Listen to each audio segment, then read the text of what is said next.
ഇത് നിന്റെ ദാനമാണെന്നൊരു ഭാവമുണ്ട് നിനക്ക്. അത് വേണ്ട. ഭാഗ്യം കൊണ്ട് മാത്രം രക്ഷപ്പെടുന്നവനാണ്. നിങ്ങൾക്ക് എൻ്റെ മകളെ കൂടെ വേണമെന്നറിയാം. ഞാൻ ജീവനോടുള്ളിടത്തോളം കാലം നിങ്ങളത് പ്രതീക്ഷിക്കണ്ട. ഒരിക്കൽ കൂടി ഞാൻ നിങ്ങളെ വിശ്വസിക്കുക. ഇതിവിടം കൊണ്ട് അവസാനിക്കണം. ഇനി എൻ്റെ മകളുടെ പിന്നാലെ വന്നാൽ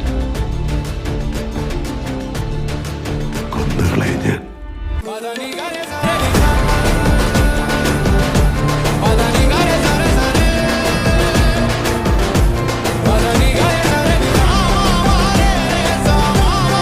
ഇനി അങ്ങനെയൊന്നും ചിന്തിക്കണ്ട.